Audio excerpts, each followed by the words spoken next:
Thank you, Daniël-James. Yeah, so this show is called the MoneyBru Show, and right now I'm going to put this over here. We are tasting Yogi Chai Rooibos. Okay. So we do a 1 to 10 rating on what you think. Okay, and you need 10 being the best thing we've ever had. How many sugars do you have, man?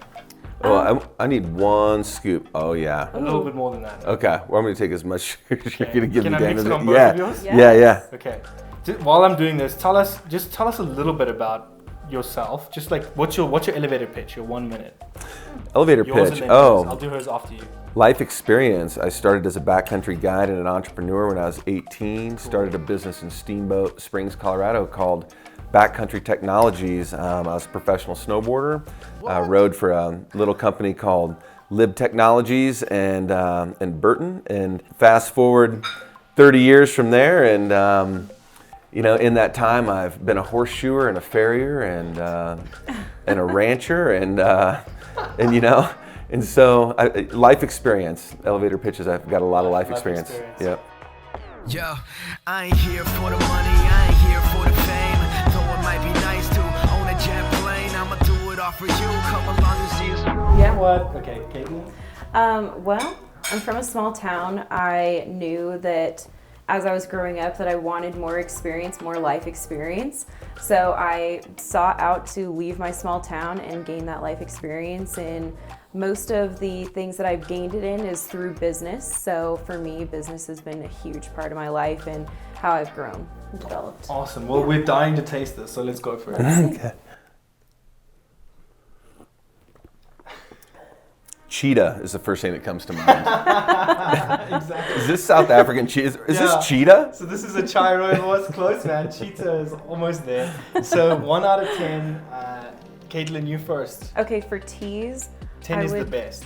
I would say a 7.3 on a tea scale for me. Taste, what did it taste like? The taste, it's very mellow. It's got a little bit of a creamy consistency. The tea is pretty smooth, so if this was like, it's not my first morning tea, not my wake up call, but it's, maybe my afternoon chill tea. I love it because the way she explained that was like, you could tell she's a hardcore tea critique. She's like, this thing, I like teas, so I'm gonna figure it out, Like, I like that about the way you judge that. And for you, it's hard to follow that, honestly. Well, I mean, the way you do it, just keep it simple. Because she just kept going and got better and better as we went. So, 1 out of 10, 10 being the best thing I've ever had in my mouth. This is an 8. Yes. It's milky, it's creamy, and I'm a milk drinker, and I like milk in my coffee. I like steamed milk, and so this has a real milk consistency, and I could start my day with it. This could be my wake-up call. For a lot of South Africans, it's a breakfast starter. It's fun. Like the thing that I love about this is and I don't have it on the show for today, but there's this rusks you can dip into it, and they're like shortbread is what we call them. Oma's rusks. You wake up on the farmhouse ready to get the day going, and we'd have chats around and eating our porridge, right? Like the old traditional. It's like I grew up half like Dutch and half English, so it's a bit of both of those. But man, you guys, let's talk about the success story. Let's talk about you guys. You have 2 companies, probably more ventures than I can imagine. A lot of cool family. So I met them by them acquiring for a website. We're rolling on it right now, so pretty soon we'll have a release.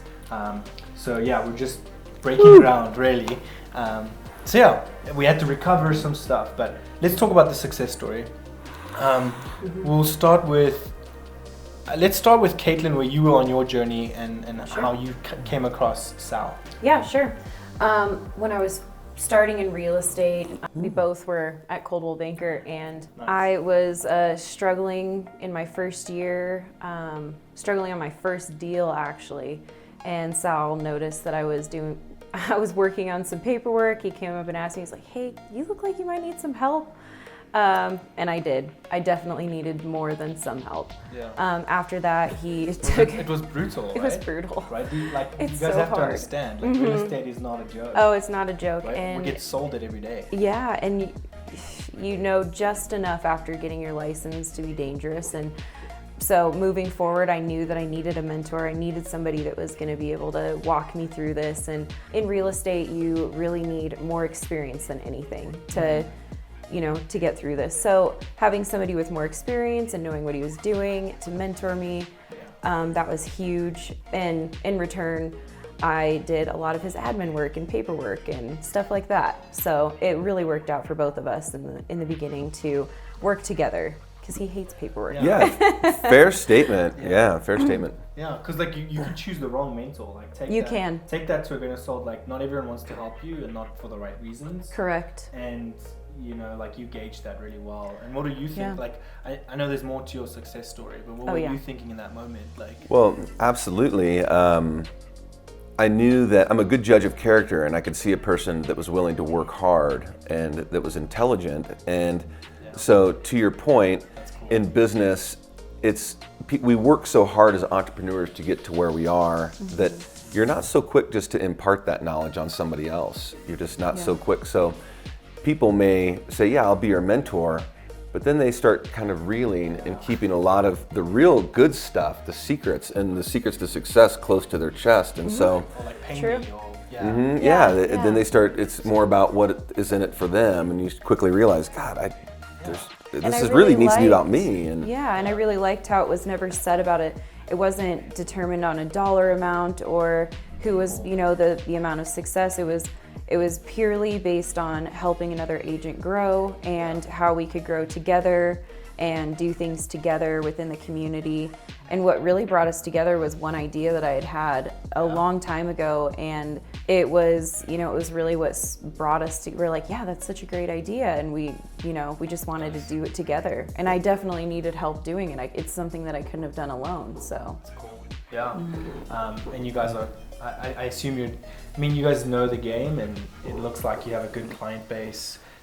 Tell me about your success story, Sal, and where you guys started to elevate this together, because I think it's beautiful on like the target demographic. There's not just the target demographic, you guys help a lot of other people in the space, but there's more to the story. Yeah, when I first met Caitlyn, the idea she's talking about, she pitched me a great idea about how to cultivate leads. And in business, regardless of what you're ever selling, the hardest thing is to identify the market and then to reach the market. And it's one thing to identify, and it's a whole other thing to reach it. And so she came to me with this really great idea for how to reach the market. And I thought, awesome. That's what I need. I had conceived this idea of starting my own brokerage. I thought, boy, and every day I'm going to work, just trying to seed and cultivate, and extrapolate, success from the market and reach the market. And here she had this really, really intelligent guy. I thought, this is a very smart person. I want to pick this person's brain more and get to know this person better, and on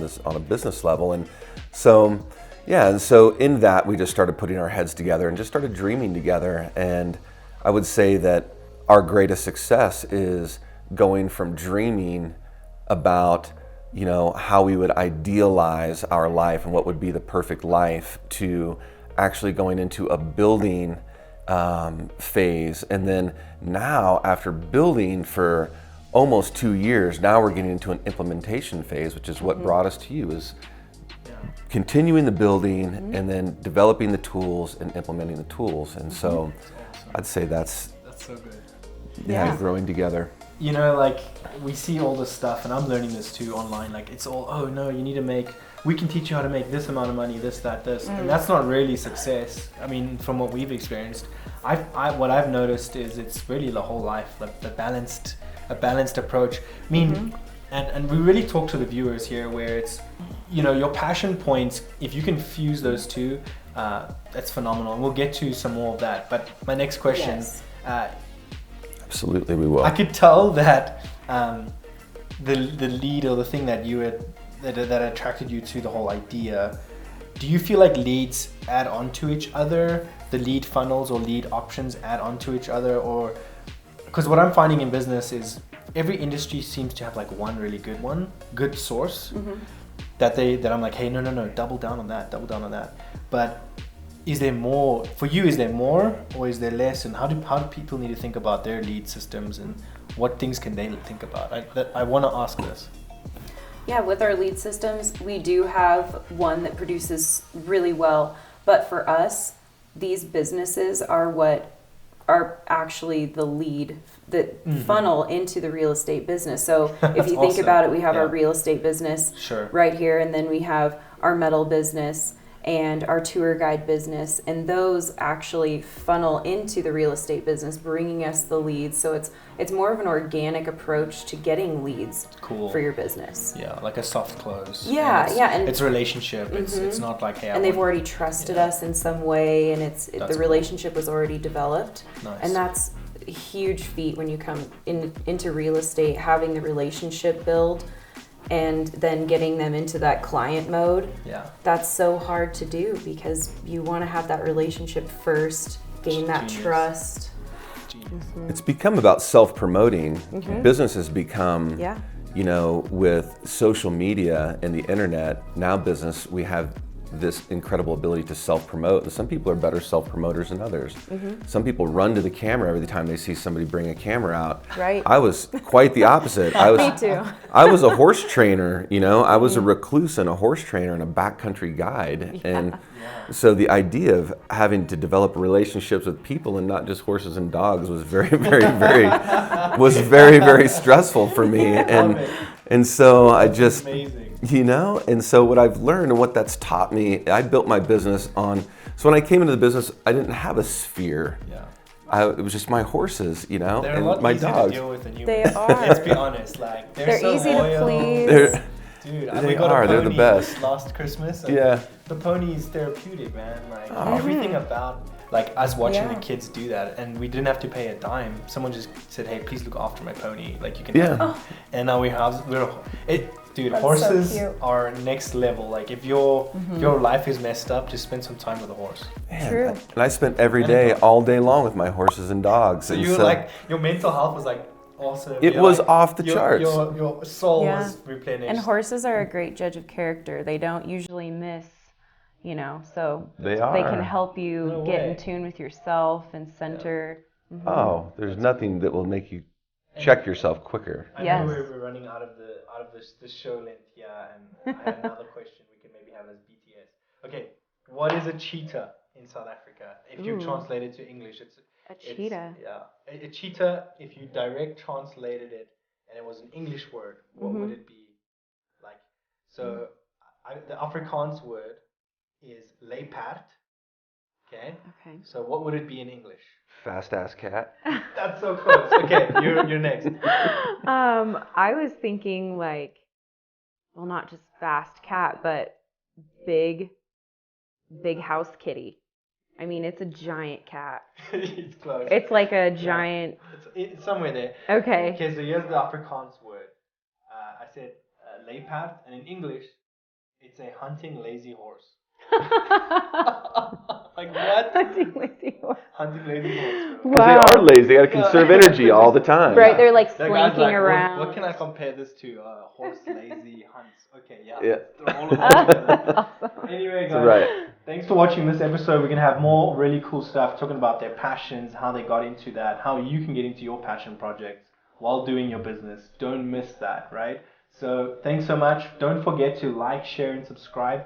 99% of you are watching this are not subscribers. Come on, man. What's going on? What are we not doing? Subscribe. Yeah. Comment what we're not doing and how we can improve to get your love and loyalty. Sal's working hard behind the camera. Don't you know it? So, you guys, cheers, and see you on the next one. Yo, I ain't here for the money, I ain't here for the fame. Though it might be nice to own a jet plane, I'ma do it all for you. Come along and see